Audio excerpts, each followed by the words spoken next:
Ako vyrovnať chrbticu a hrudný kôš otvoriť?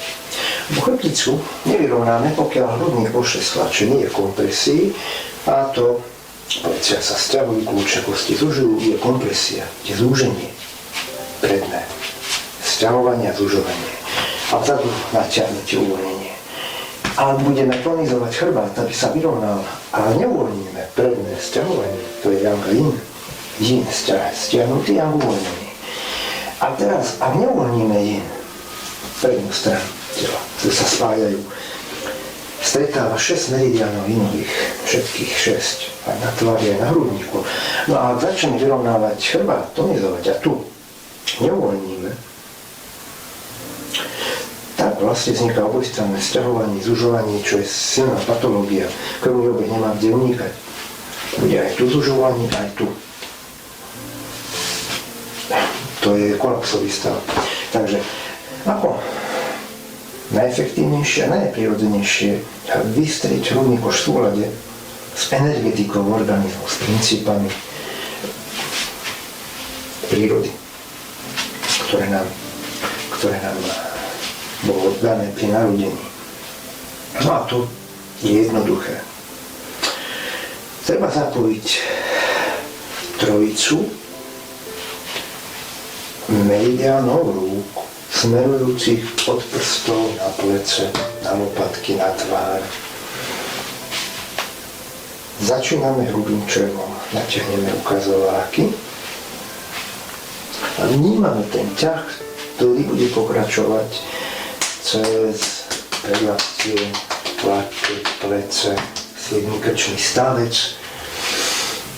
A ruky sa budú dvíhať, môžu byť vystreté, môžu byť ohnuté, môžu byť blízko seba, môžu byť široko, na začiatok blízko. A pocitom naťahovania vo fasciách hlboko s ohnutými kolenami ich dvíhame na nádychu. Ešte raz. Nádych. Ohnite zápestie, ak budú vystreté, nič sa nedeje. Potrebujeme tonizovať spojenie týchto troch dráh a prichádza tu aj hrubé črevo. Na jednej ruke ukážem.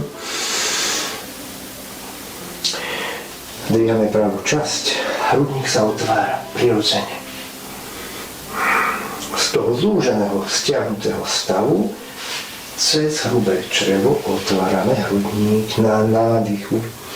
Pomaly a lenivo, nenasilne, nemechanicky. Ak tam nie je pocit poťahovania, tá príjemnosť, nič sa nebude diať.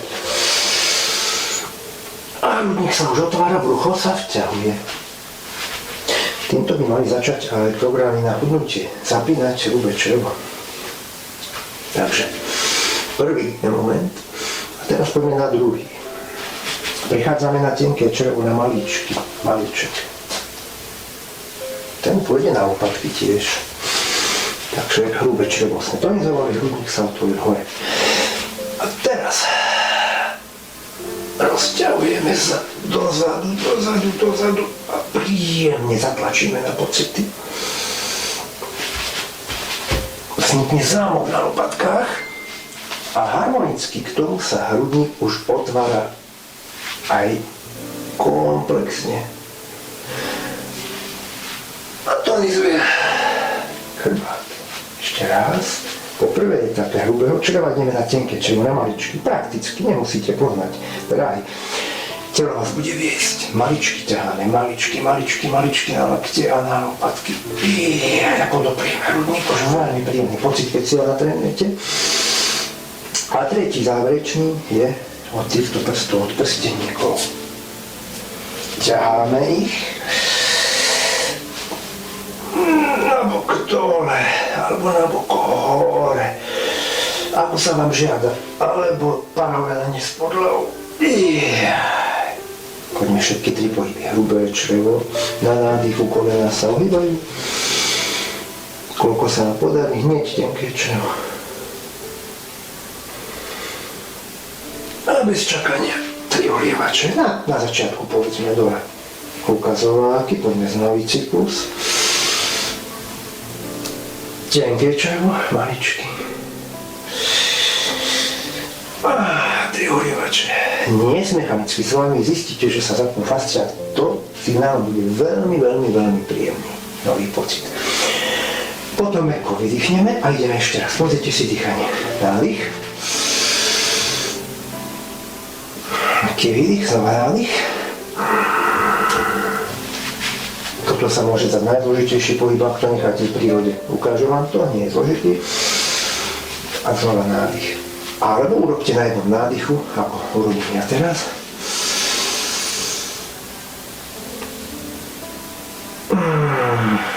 Výdych, nádych.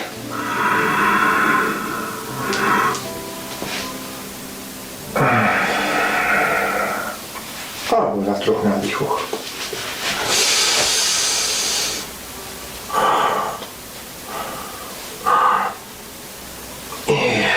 A váš hrudný kôš sa otvorí, ak to budete pravidelne trénovať, nebude problém s hŕbatosťou, s tonusom svalov, ktoré budú chýbať. Tu bude veľký tonus, tu bude slabý. Svalmi to neurobíte. Svalmi nie. Mechanická gymnastika nepomôže, treba nájsť hlboký vnútorný pocit, vtedy sa fascie začnú zmašťovať, pracovať.